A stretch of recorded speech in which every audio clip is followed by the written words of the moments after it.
Now then YouTube, I'm the Toffman and welcome back to more Heavens of Sorcery. We're on part number 18 today. And we're going to get involved with some of the rituals of the forest today. So, but last episode has just gone out on YouTube, and it was episode number 16, I think, was the last one to go out on YouTube. Now, this week, guys, the videos are going to be slightly slower. There might be, one every other day, rather than, sometimes I've been putting up one every day. This week's going to be slightly slower than that, just because of overtime at work and bits and bobs like that. So I am going to be slightly busier than usual this week. But let's straight away get into your guys' comments from episode number 16. Bear with me here a second, guys. Spellcheck says, the game that you were thinking of was Simon Says. Now, yeah, in the middle there, I've got the red, blue, yellow thing, all in that thing. It wasn't Bop It. It was, in fact, Simon Says. Spellcheck, thank you very much for that. Buckwheat says that I got rid of 21 perk points in one action. I didn't even realise perk points was a thing. I wouldn't even know what you do with them. Like I said, I do want to go ahead and read some of the book that's in there. But I didn't realise that perk points were a thing, so I'll definitely keep my eye out for that in future. Nico Aaron. Talking about the design in the middle there. I like it, but don't you think it would be better to change it so it's related to the colours? Because it's like the four elements, so I would have organised red as embers, green and trees as trees and Britannia, yellow for air, like stars and other like star mods, and blue for mana for the Spellforge. That's not a bad idea, and if I'd have thought of it, I probably would have done it like that. But now I've done it, it would take a long time to sort of change that all over. So, damn, basically. I see. Okay, I was just reading Ningo's comments here. Another bit about the Astral Sorcery and the perk points that you get in here. So I'm just looking at it, and apparently these perk points, which I'm presuming is... Oh no, it's up here, look. Remaining perk points 1. You can actually click on these things and sort of unlock them with the perk points that you get. And I didn't realise that. I thought it was doing it in the background without me doing anything. But I've got 1.1 melee damage there, and I've got a mining speed of 1.56, which is pretty interesting. But that's how you sort of unlock everything as you're going along. So I'm presuming that if I change the one that I'm attuned to, that these perk points will actually stay where they are. And that's why Buckwheat was like, how does it feel getting rid of 20 odd perk points? I could tell you now, Buckwheat, now I know how it works. Doesn't feel very nice. Glitch Reaper is loving the building. It's really looking like a magic temple now, which thank you very much. I wonder if Shulkabochi's got duped because of the me-creeps interacting with the mod that improves their behaviour. That could well be. And then it says about rats. Does have lots of interesting stuff in it. You can make cheese by using a bucket of milk on a cauldron. You need cheese to tame rats, but you can also just nom on it. So that's probably something I will do. The other thing as well, Kanajan in with another comment here. Base is looking good, thank you very much. Remember Britannia rods for dirt and cobble, and I completely forgot about that. I wish I'd have remembered, because it would have made that dirt, placing that dirt a hell of a lot easier than what it actually was. Rustic Waters mod pack has rats and an early stage, if you want a quick look, or if you enjoy Subnautica. Now, I have looked at Rustic Waters. It's one that I've never played before. And let me know, guys. This brings me on to the next thing. Obviously, when this pack finishes, which is not going to be anytime soon, I don't think. But when this pack finishes, let me know if there's something else that you would like to see me do. If it's another skyblock, that's absolutely fine. If it's a kitchen sink mod pack, then that's absolutely fine as well. But do let me know if there's something that you'd like to see me do. She also says, having fun with sulfur. No, I'm blooming not. Now, I will tell you, I've got enough latex. I've got all the latex needed somewhere. There it is. I've got all the latex needed. I've just got no sulfur at all. I've got not one single piece of sulfur. So that is definitely something we need to do. But my goodness, it's going to take forever to try and get sulfur. Okay, so on to the episode proper then. In today's episode, we're going to look at getting one of these tokens of joy, mainly because we need that for going into the future. We need the token of joy to make one of the other things from one of these other quests here. It's only natural. To get a natural altar, we need a token of joy in there. We've pretty much got everything else, so that's not a problem. We need to get a blue bright sapling, but that shouldn't be an issue either. And to get the stuff that you can see there is just stone bricks and stuff, so maybe we can get some stone on autocraft. Get some stone on the craft as well. It looks like we've got moss there as well, so we'll have to utilise the moss that we get from those things that we got in the previous quest, I think, somewhere along the line. There we go. I think that. Oh no, it's golden stone bricks, is it? Not moss. I can't really see. But it looks like it might be the golden stone brick, and if that's the case, then brilliant fibre is a lot easier to get than the moss, if I remember correctly. We also need to get horizonite ingots. Now this, if we take a look at horizonite, which I was doing earlier on, it's found deep beneath the crystal dunes. Now I'm presuming that's the Everbright, not the Everdawn. So we need to go into the Everbright and try and find a crystal dune. A crystal dune biome. That's the word I was looking for. My goodness, my brain. So yeah, we need to find that to be able to get that. And of course, we will take the creeps along with us to make life a little bit easier. It can be found on Y level 16 by the looks of it. It's the highest amount that it can be found, 0.02%. So that's going to be absolutely fantastic to find, isn't it? There we go. Okay, I've just been mining away at some trees here to try and get myself, whilst I'm in here, I might as well get myself enough of these blue bright saplings to be able to craft everything that I need to craft with those ritual of the altar things. So I might need a few more than what this is though, so I will gather some of these off camera, and hopefully the crystal skies are actually in this dimension, because if they're in the Everdawn, then this is going to be an absolute waste of time, I suppose. I wonder if it's worth going into these little tower things and having a look, see what's in there. Straight away I get my sword out, yeah, because you never know what's going to happen here. I still haven't come across any sort of crystal dune biome yet, but I have come across this, so I want to give this a try. It looks like it might be an Electro Blob's Wizardry thing, which means there is a guy at the top, I believe, if memory serves me correctly. There's a guy at the top that may want to slap my backside, so I really want to be careful here because I don't want to get done by this guy. Right, there is a sorcerer there. It doesn't look angry though.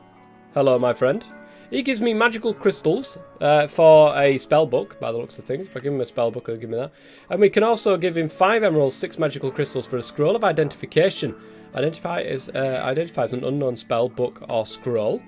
A gold ingot and magic crystals will get me a spell book for telekinesis. Very interesting. There's a lot of stuff in here, actually. Scale Bless. I don't know what that is. An astral diamond with 10 of these. It'd be nice to just nick your thing there. Can I do that?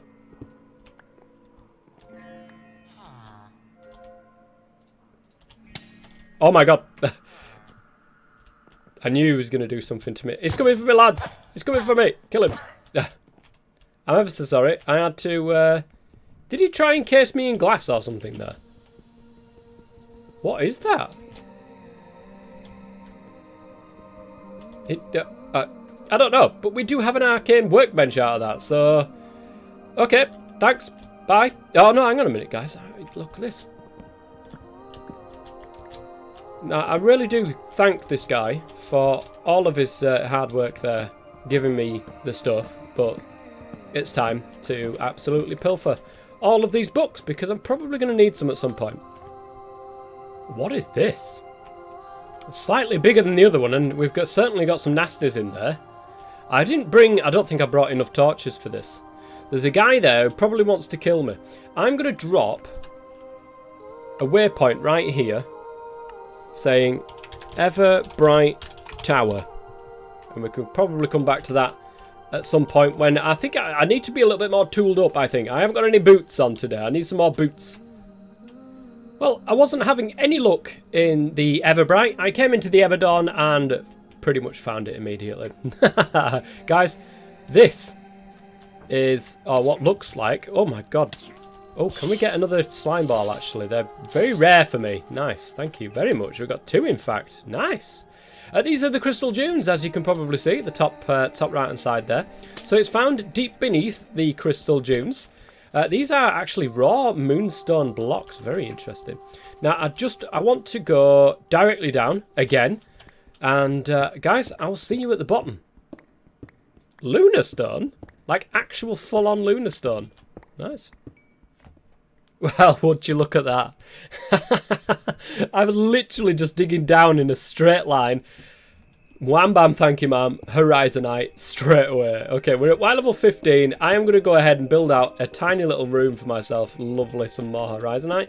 Tiny little room for myself, and then we'll slap down one of the guys to go around and start mining for us. So if we can just grab ourselves this out.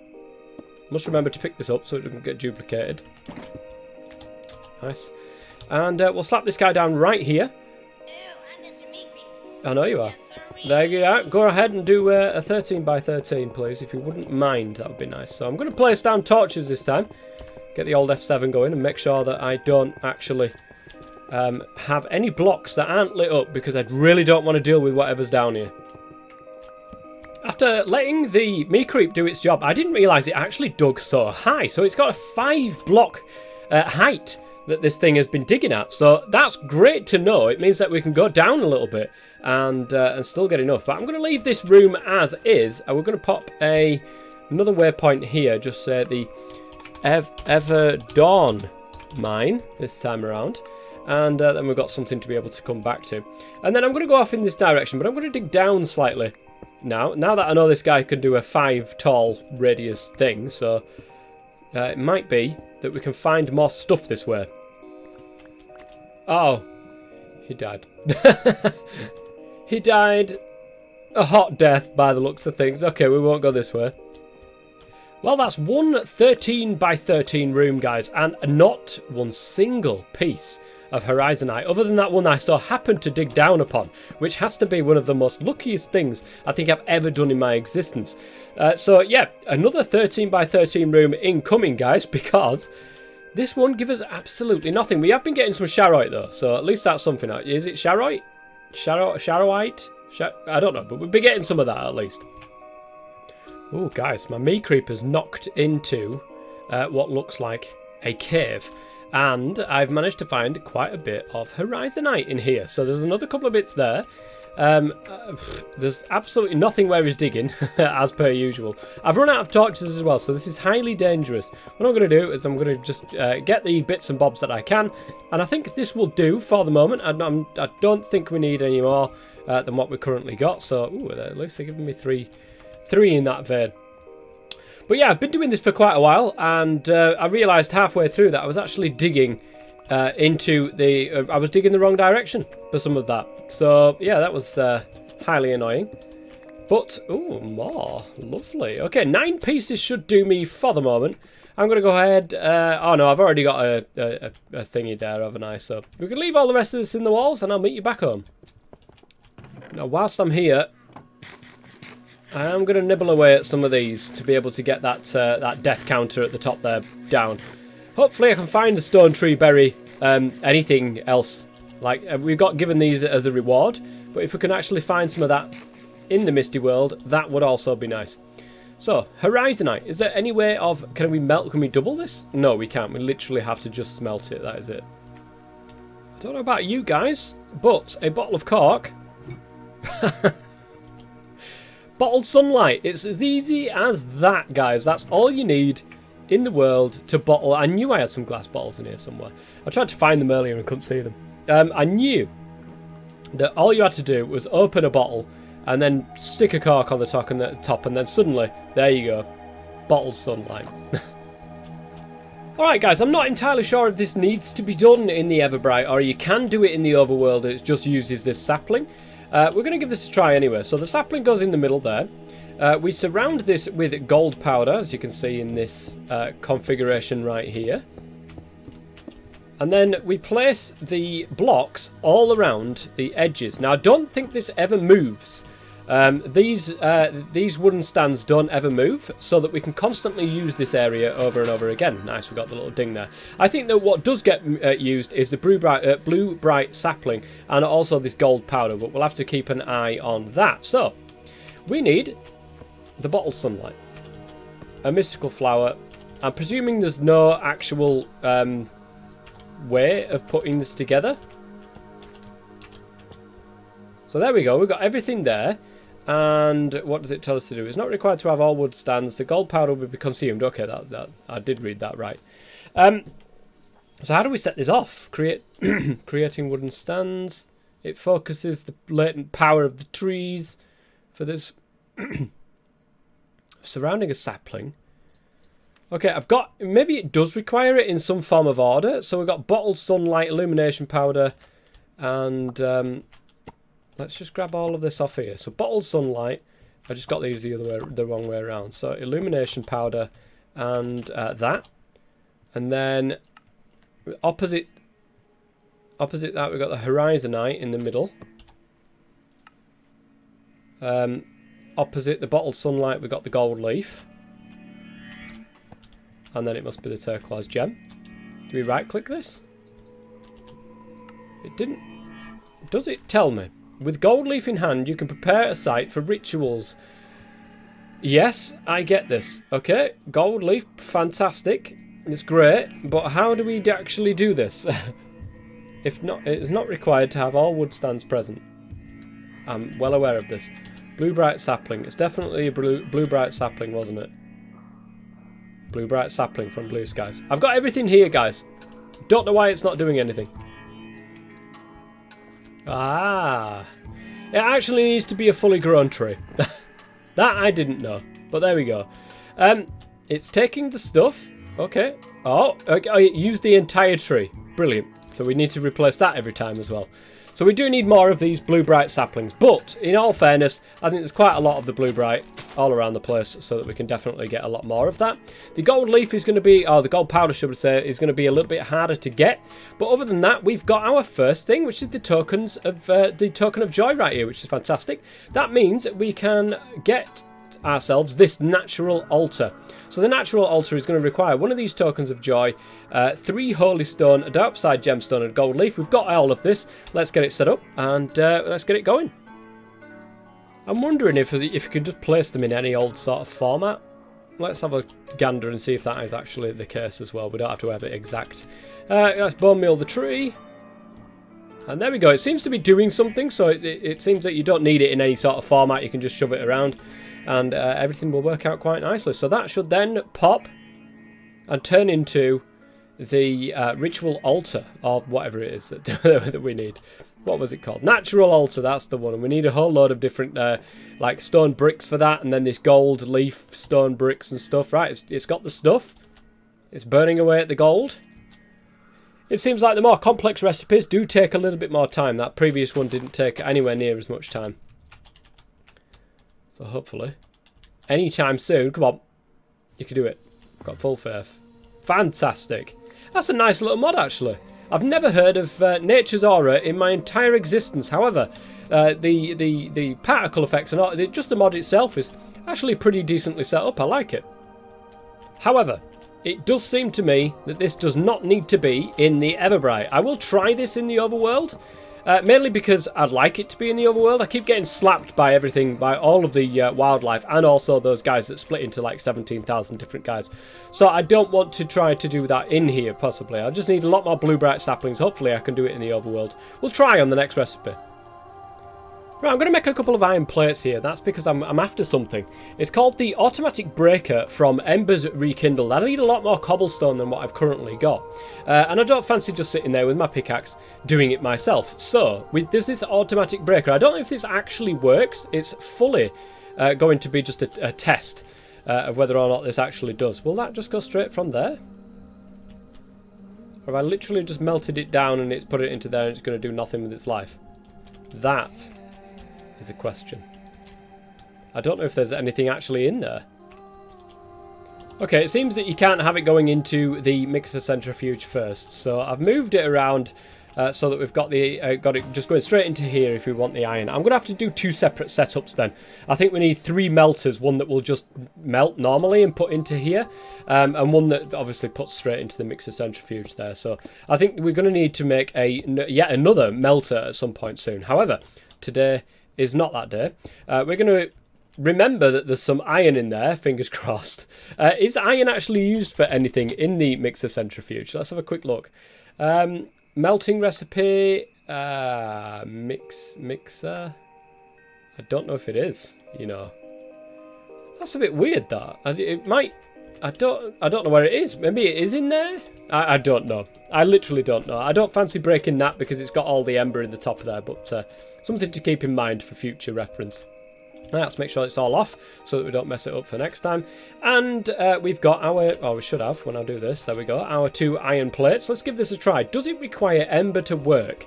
This is the next question. But we're going to grab that there. Bit of, whoops, I've got too much in the way of that. Oh, wait, what? Where did it go? There. Put that there. That there. And I do believe it's that. And there we go. We've got the automatic breaker. Now, I'm hoping this just works normally. Oops, that's not what I was meant to do. Okay. Can we wrench you sideways? Is that a thing? No, I wouldn't like to say that out loud, to be quite honest, but there you go. Can we stop? Can you change direction? Yes, you can. However, you need something to place it up against. That's fine. Let's just shove one of you there. And will that do it? Oh, okay. Maybe not that thing. There we go. Fantastic. So, is that going to do it? It is. And it does it without any ember either. I mean, I'll have to stand here to be able to catch everything that pops up. But that's a damn sight lot easier. And it seems lossless in comparison to the previous way of doing it. So, nice. Okay, we got some cobblestone. Can we redstone signal this? This is a good idea. This is a good point as well. Can we redstone signal this to make it stop? That's something I don't know because I've never really used this before. And the answer is yes. Yes, we can. Lovely jubbly. By my count, we needed 8 of these golden stone bricks. Or at least that looks like the case. When we take a look in here, it does require... Yeah, it looks like there's 4 there and then 4 on the tops around it. It is going to require some... I hope it's just any old plank there, but it could be I could be completely wrong there. Because I don't know if it actually wants me to use that. And I don't know why it's telling me about this infused rock and infused ingot, because it doesn't look like it's part of the recipe here for this. We've got chiseled stone brick there. We've got the altar, which, don't forget, underneath it does say that it's empty. But I'm hoping that it's just any old plank that's around there as well. I'm going to do this in the Aether next to this guy, the attunement altar, mainly because I like it in the Aether, and I think that, you know, if I was to set this up again, if I was to do this entire pack over again, I think this would be my home base. I think that definitely in the Aether would be the place to be. I feel like I'm in here more. It's brighter and lighter and nicer in this sort of dimension, so yeah, in future, that's probably what I'm going to do. Right, let me go ahead and get ready to make this thing. Chiseled stone bricks around the edge here. Now, there should be only 1 left. There is only 1 left. Now, I'm just going to actually use this as a little backdrop so I can actually place this. There's the ding. It has been completed. Okay, we've got the nice little particle effects going down into it as well. So now we've got the natural altar. We can make this wild root. And to make this wild root, then we need a redstone root on the natural altar, and it will change, I'm presuming. Now, redstone root. How? Is it just a normal recipe for the redstone root? Like root with the redstone? Yeah, grass with the redstone. Grass with a bit of redstone is a redstone root. Now, let's go back to the Aether, the attunement altar, that's the one, and see how this actually works. Do I just pop it in? And it does it. It looks like it's doing something, guys. There we go. Oh, we right click it. Nice. And we've done that. So that's how you get wild root. Now, we're going to say we should have got a little bit more as the crest reward there. So that's pretty good. I like the fact that it doesn't require anything to do it. It's just literally working, which is nice. Oh, man. I wasn't expecting it to be that easy. That's good. So we've got a couple more things that have been unlocked here. Let's take a quick look. Pretty sparkly flowers. In the Everbright, there blooms a rare flower, the crystal flower. I've found this on many occasions, whose petals are beautifully glassy, akin to crystal. A few hundred years ago, one of the old masters dropped one on his natural altar by accident, and in doing so discovered its nature could be transformed into an actual crystal, vibrantly humming with potent magic. I have already picked up some of these crystal flowers, so I'm quite happy about that. Remember, using the natural altar drains the local aura. So maybe it does require something. Be careful not to drain too much. Whilst its luster is less than that of the Everbright's crystal flower, a similar crystal flower is found in the crystal deserts of the Everdawn. So the crystal flower is also something that can create magical crystals. Transforming flowers. We can transform a camellia flower with an enchanted wand, to make a crystal flower, or a moonlit flower into a crystal flower as well if you're going into the Everdawn rather than the Everbright. So that seems okay. And a snow bloom can be done, and a crystal flower can also be transformed as well. Nice, but I've already got some of them, so let's pop home really quickly and grab some of these. I've found 2. Okay, I think it's only the one that we need for the quest though, so let's do that. Oh, I love that little teleporting system around. It just makes things so much quicker. So we pop that onto there. How do we see the local aura? I'm presuming there's probably a way to do that, but I don't know what it is. Ooh, we've got Electro Blob's Wizard's Handbook. Lovely. Greetings, wizard. Oh my god, that's a lot of stuff. 114 pages? Okay, I'll look at that as and when we need to. I ain't got time for that. Oh my god, we've unlocked so much more stuff though now, so you're a wizard, Steve. Superior Spellcraft. Hey, do you know what? I think we've already got one of these. Previously, I taught you the way I know of making spells, but I was far from an expert. However, it seems some of those old wizards survived in the Everbright. While they won't share how to write their spells, they will trade for pre-written spell books. To make use of this though, you'll need an arcane workbench. Oh my lord, that is ridiculously hard to craft. Raw radiant quartz, a crafting ingredient, can also be used to upgrade chests. I don't know if there's a word for actually crafting that. But does the fact that we've got one already count towards it? Let's have a look. So I think I put it in the blocks chest, right? Can we just... No? We have to craft it. Okay, that's quite sad, really. Why do we have to craft it? I've already got it. I don't need another one. But anyways, we'll work on that some other time, I think, because I haven't got anywhere near enough magic crystals. I think we can certainly get more lapis. Gold powder's easy enough. Raw radiant quartz, however. Raw radiant quartz. Is there a way of crafting it? Ah, okay. We need the radiant resonator. And every 5 minutes it will make one of those things, by the looks of things. I think, maybe, possibly. You're a wizard, Steve. Now that you have the arcane workbench, which we don't just yet, you'll need to get your hands on a spellbook. As mentioned, these can be purchased from friendly wizards, but can also be found in old shrines and obelisks, all within the Everbright and Everdawn. Once you have a spellbook, you will then need to identify it. When you first obtain a spellbook, it will be unidentified. That is, you won't exactly know which spell it is. To identify it, you will need to do one of these 2 things. Equip the spell to a wand and cast it a few times, or use a scroll of identification. Equip spells to a wand in the arcane workbench by placing it in the centre with a spellbook. Well, we're not this far yet, so I'm not going to read on too far into this because I haven't even put it down. I haven't looked at the arcane workbench, and I don't want to confuse myself because I've only got a little brain that's rattling around in this head of mine. So truly iridescent. This is the biggest altar, I do believe, for Astral Sorcery. With magic crystal and radiant quartz, you now have everything needed for the final upgrade to your Starlight altar, the iridescent altar. As well as an expanded recipe grid, this new upgrade can perform recipes attuned to specific constellations and pull even more items from nearby spectral relays. I haven't tried this. I haven't tried this spectral relay thing, but I will have to look into that. And wow, shaped radiant quartz, magical crystals, rune of starlight. Everything else seems pretty easy to get. Celestial crystal this time, though. How on earth do you get a celestial crystal? Celestial. Is there a recipe for this thing? It looks like it's attuned.